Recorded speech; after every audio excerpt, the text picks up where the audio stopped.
you a single woman thinking of buying a home? Well, guess what? You are not alone. Actually, you may be surprised to know that single women home buyers outnumber single male home buyers by almost 2 to 1. In fact, the recent report I read from the National Association of Realtors said that single women home buyers accounted for 17% of the market, and while single male home buyers accounted for only 9% of the market. This is especially impressive to me, considering that it wasn't until the 1960s that women could even have a bank account in their own name, and it wasn't until the Equal Opportunity Credit Act of 1974, 50 years ago, that women were allowed to have a mortgage in their name alone without being required to have a man co-sign. So, if you are a single woman buyer, why don't you contact me, Beth Jaworski, and I'd love to help you make your home ownership goal come true in 2024. I had an interesting experience yesterday. I actually went into a bank. The lady who was helping me was telling me that she was renting with her husband, and they had rented for 10 years already, and that she was trying to get him to buy a house, and he just was resistant to the whole idea. And this blew my mind that for 10 years they have been paying rent when they could have bought a home. So I happen to also see today the average sale price in Wisconsin is at $280,000 for 2023. When you compare that to 2013, when they started renting, the average sale price in Wisconsin was $137,000. So think about the equity they could have built. $280,000 average sale price now, $137,000 average sale price 10 years ago. Plus, you get to lock in with a fixed mortgage payment versus your rent, which is completely uncontrollable and I'm sure has increased in the last 10 years for this couple. So don't be like them. Contact me, Beth Jaworski with Shore West, and let's make you a homeowner in 2024. In this challenging market, come on, inventory's been tight for 3 to 4 years now. I decided that I'm going to come directly to you through these videos and ask for help. So this is my first one, asking for a wonderful family who's looking for a home in the city of Brookfield. They have not found one. They've been looking for over 6 months, so we just had a call the other day. And they said, you know what, we would consider Elm Grove, we would even consider the northern part of New Berlin, so any of those areas would work for them. The biggest thing is they need a big house and they need a big lot. They want at least 4 bedrooms. They'd really like 5. They need 3 bathrooms. They want over 3,000 square feet. They can go up to 900,000. They're even willing to do a tear down and rebuild. So if you have a 0.7 acre lot in Brookfield, Elm Grove, New Berlin, with a house that maybe isn't in the best condition, they can pay cash up to $500,000 for a property like that, and they would tear it down and build a new one there.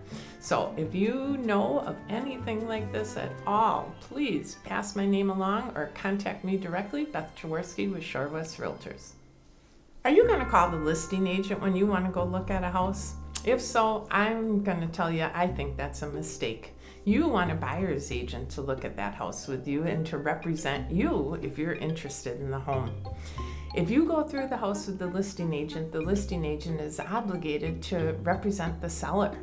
So they do need to point out any material adverse facts that they know about, but that's it. Otherwise, they are working in the seller's best interests. If you hire me, Beth Jaworski, as your buyer's agent, I'm going to go through that house with you and I'm going to have an eye looking to all the things that you wouldn't even probably think about.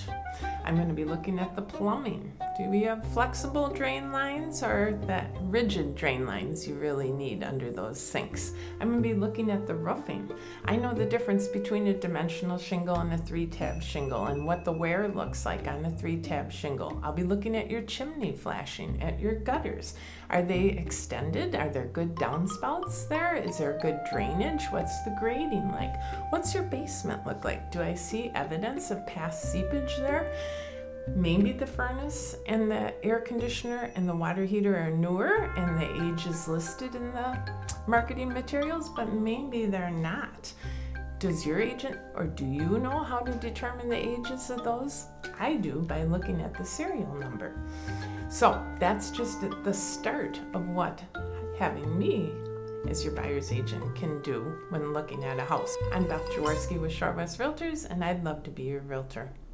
Well, I have to say, we did a lot of great things when we did our major remodel, but the number one favorite thing of ours is this Kohler digital shower thermostat. It is amazing.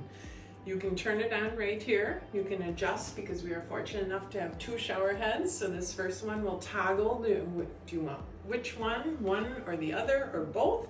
And then right down here is the temperature control. You can go up or down. I know my perfect temperature is 106, so I just set it to 106.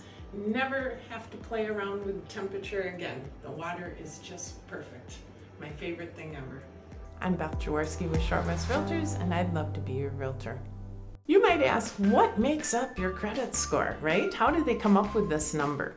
Well, there are 5 factors that make up your credit score. The most important is your payment history. That accounts for 35% of your credit score. Did you make your payments on time? The second biggest part of your credit score is how much do you owe versus how much credit do you have out there.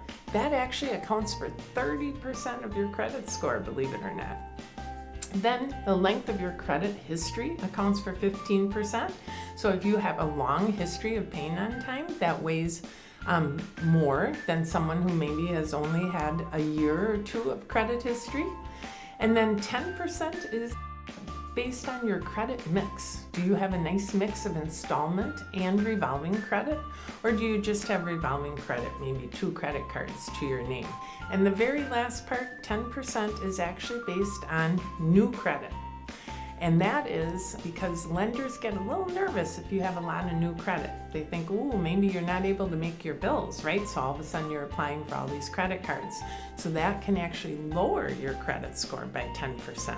And do not apply for those new credit cards at the department stores just to get a 10% discount. Contact me, Beth Jaworski with Shore West, and let's make you a homeowner in 2024. You might ask, what makes up your credit score, right? How did they come up with this number? Well, there are 5 factors that make up your credit score. The most important is your payment history. That accounts for 35% of your credit score. Did you make your payments on time? The second biggest part of your credit score is how much do you owe versus how much credit do you have out there. That actually accounts for 30% of your credit score, believe it or not. Then the length of your credit history accounts for 15%. So if you have a long history of paying on time, that weighs more than someone who maybe has only had a year or 2 of credit history. And then 10% is based on your credit mix. Do you have a nice mix of installment and revolving credit?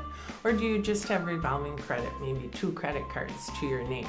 And the very last part, 10%, is actually based on new credit. And that is because lenders get a little nervous if you have a lot of new credit. They think, ooh, maybe you're not able to make your bills, right? So all of a sudden you're applying for all these credit cards. So that can actually lower your credit score by 10%. And do not apply for those new credit cards at the department stores just to get a 10% discount. Contact me, Beth Jaworski with Shore West, and let's make you a homeowner in 2024. What's your credit score? Do you know? Credit scores are very important when you're buying a house. And the FICO score actually ranges from a low of 300 up to a high of 850. And if you don't know your number, you want to find it out. But if you really want to get a nice low rate, low closing costs, the best possible mortgage program, you want to have a credit score of 740 or above. There are 3 ways to actually increase your credit score pretty quickly. Number 1 is what you might guess, pay down those balances. Number 2 is open new credit. Believe it or not, by opening a new line of credit and not having any credit used on there or any debt will increase your credit score. And third is you want to check your credit report for errors. It's estimated that up to 25% of Americans have errors on their credit report. So how do you get your credit report? You are actually allowed to get one free credit report per year at no charge at all. One place you can go is annualcreditreports.com. I'm Beth Jaworski with Short West Realtors, and I'd love to be your realtor. Are you thinking about buying a house in 2024? And you're wondering, how do I even start this process? Well, the number one thing you want to do is sit down and meet with an agent. And the reason that you want to do that is because buying a home has gotten a lot more complicated. It seems every year there's more paperwork, more regulations, more testing, more things coming into play. So you want to sit down with the agent and have them go over with you not only what are you looking for and what is the market like, but what is your timeline and what is the typical timeline right now? The second thing that a good agent is going to do when they first meet with you is go over the paperwork. And I'll warn you, there's a lot of paperwork. And then the agent is also going to go over some tips and tricks as far as what you can do to maybe increase your credit or lower your debt to income if it's not quite right. They're going to recommend local lenders who are going to be perfect for you and your situation and who are actually going to really be able to help you secure that house in a competitive offer environment versus, say, an internet lender or maybe even your own bank, who might not have a good reputation with local realtors. So that's why you want to work with a realtor just to start. And I haven't even showed you a house or talked about what we look at and what my experience can help you with there. I'm Beth Jaworski with Short West Realtors, and I'd love to be your realtor.